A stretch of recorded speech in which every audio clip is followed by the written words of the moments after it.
Hello. Security has been a big issue for the technology industry for as long as I can recall. Cutting a long story short, we used to think that securing the perimeter would keep the enterprise safe, but that idea was abandoned by forward-thinking security experts long ago. It just doesn't work in the modern world. Instead, wouldn't it be smarter if the network participated in the process? If that was where your data was sterilized, not infected? The MEF and Cloud Ethernet Forum certainly think so. And here's Dr. Hongweng Zhang to explain this new way of thinking about network security. MEF recently announced the network as a service as a third network, which really is a long overdue objective for our industry. And today the connectivity is so universal, we expect a consistent service level no matter where we are, no matter what we use. And the issue that we face in terms of security perspective is this. And you can have connectivity, but as a business user, as a user who has a lot of privacy, all those things, it's very difficult to trust the network itself.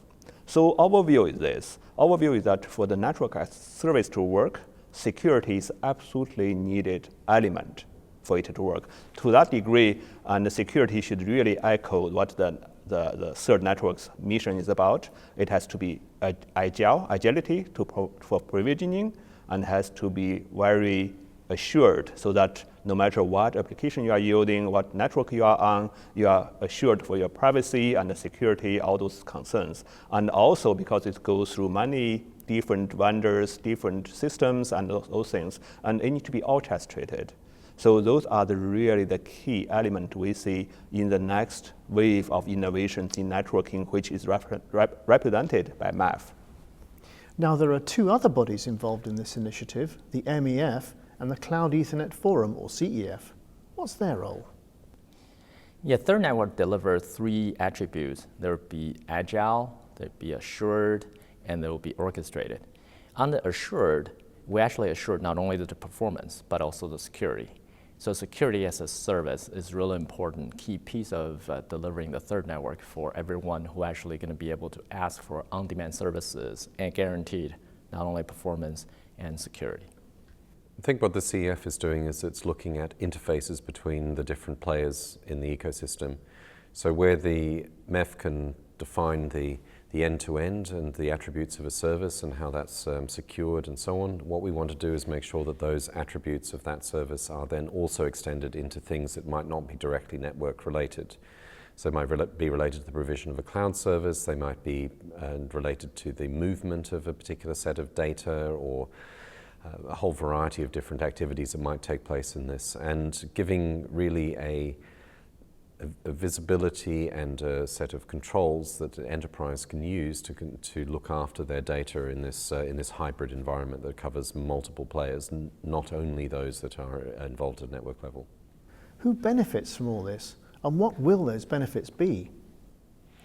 I think that anything that we can do to make sure that there are a consistent set of controls available to those organizations that need to control where their data is, which is largely everybody today as far as I can see, is a good thing.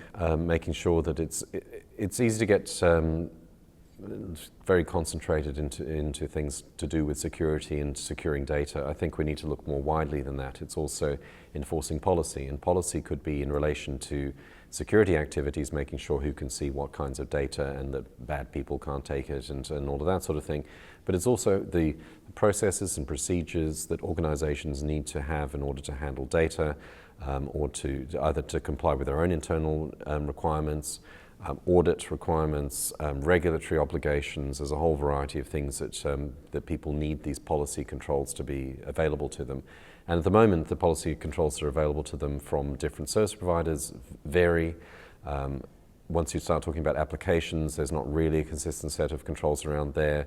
And organizations then get left with very expensive system integration tasks to try and pull all of those together so that they can comply with what they need to comply with.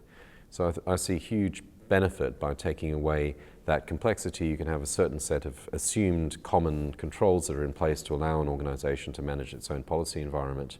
And then that gives a great platform for companies to then innovate in the services they provide once those controls and those basic standards are in place. There's a number of benefits to the MEF security initiative. By setting standards around agility, assurance, and orchestration, the MEF will allow providers to interoperate and to deliver security services to their customers that are consistent and that can address some of the key challenges today for customers regardless of their security needs. No one can argue that customers today have a varying range of security challenges.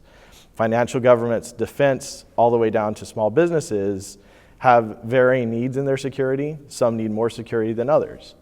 Initiatives like the MEF Security Initiative allow service providers to become that front end for security for their customers. It will allow their customers to choose what security they need, allow them to easily implement it without the complexity and without the staff that we've traditionally seen is necessary today. The benefits of this dynamic access to and policy-driven security is that you will be able to access your data through a tablet device while you're traveling remotely and have a certain level of security that's maybe not as strong, only access to certain data that you need based on policy, whereas if you're using your corporate laptop in your corporate network environment, you're going to have a stronger level of security and you'll have access to more sensitive data. So by enabling these types of policy-driven dynamic content security model, you'll be able to build these policies for your customers and consumers that will give them access to the data they need anywhere in a secure fashion, while allowing them to access more sensitive data in a more secure environment. Of course, the big question is when we're going to see those benefits. I think it's from the any technology development or deployment perspective, it's going to be if you look at the short time frame, it's going to be evolutionary, it's going to be progress. We already see elements of network as a service with a security element embedded into it. And I'm very glad this time I come to this conference and I hear a lot of industry leaders start using the term clean pipes. And basically it's a network that you can trust. This demand is already there. So with a gradual deployment of technology, especially with a software-defined networking, where we basically take the heavy cost of deploying security out of the equation, and especially with network function virtualization, where we can have agility to respond to the market response, and all those things we put together, I think that we are going to see some tangible rollout in the very near future. And as a matter of fact, we already work on different aspects of the specification on the security aspect. So there we are. The network will help cleanse your data in the future. It makes a huge amount of sense. But isn't that how it should have been from the start?